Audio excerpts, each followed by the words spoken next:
It's a cold night in 1960. In a British maternity ward, a woman named Edith is preparing for her first child. The room is quiet. The doctors are smiling. Edith feels grateful. Her pregnancy had been remarkably easy, thanks to a small white pill she took every night to sleep soundly and escape the grip of morning sickness. When the baby is born, Edith doesn't hear the words, "Congratulations, it's a boy." Instead, there is a terrifying stillness. The doctor immediately covers the infant and moves away. When Edith insists on seeing him, she stares into a nightmare that will change her life forever. Her son has shoulders, but no arms. Small hands emerge directly from the shoulder joints, and twisted feet protrude from the pelvis without legs. At that moment, Edith didn't know she wasn't alone. She didn't know that an army of seal-like children was beginning to invade delivery rooms across the globe. To understand how we got here, we must open the files of the German company Grunenthal. In 1954, company scientists were searching for a sedative alternative to lethal barbiturates. They discovered thalidomide. In one of the most egregious acts of negligence in scientific history, the drug was never tested on pregnant animals. The company was hungry for profit.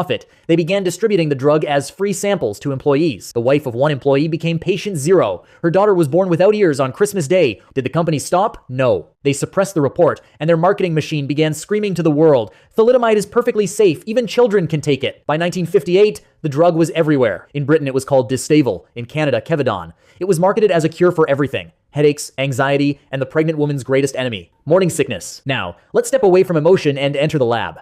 Thalidomide wasn't just a sedative. It possessed a unique ability to cross the placental barrier, the fortress meant to protect the fetus from toxins. Once the molecule enters the fetal bloodstream, it executes a mechanism known medically as angiogenesis inhibition. Between day 20 and day 36 of pregnancy, the fetus is in a state of explosive construction. Limbs begin as tiny buds that require massive blood flow to elongate and transform into bone and muscle. Thalidomide enters and binds to a protein called cereblon. This binding hijacks the chemical signaling required for new blood vessels to form. Imagine building a bridge, and suddenly someone cuts off the supply of cement and steel. The bridge will never be completed. It will collapse. This is what happened to these embryos. The drug strangled the veins and arteries building the limbs. If a mother took the pill on day 21, the child was born without ears. On day 25, without arms. A single pill was enough to derail the entire genetic roadmap of a human being. While Europe, Canada, and Japan were counting their casualties, a company named Merrill was trying to bring the drug to America. The deal was worth millions. The file landed on the desk of a young medical officer at the FDA named Frances Kelsey. The company pressured her superiors. They called her at home, threatened to sue, and labeled her a fussy bureaucrat blocking a revolutionary drug. But Kelsey noticed a disturbing detail in the German reports: peripheral neuritis numbness in the limbs of adults. She thought, if the drug affects the nerves of adults, what will it do to a fetus with an unfinished nervous system? Kelsey stood her ground for months, under immense pressure. She was the only wall between American children and an army of deformities. Because of her stubbornness, the drug never officially entered the US market. She saved the lives of at least 20,000 children from a certain catastrophe. Let's return to reality. What happened to the victims of thalidomide?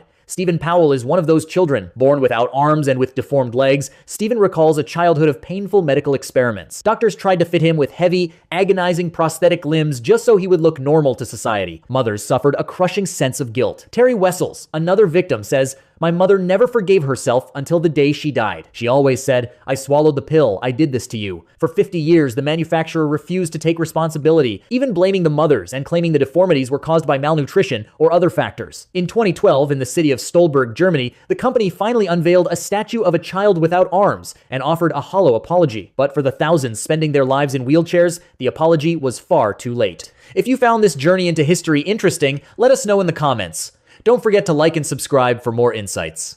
See you in the next one.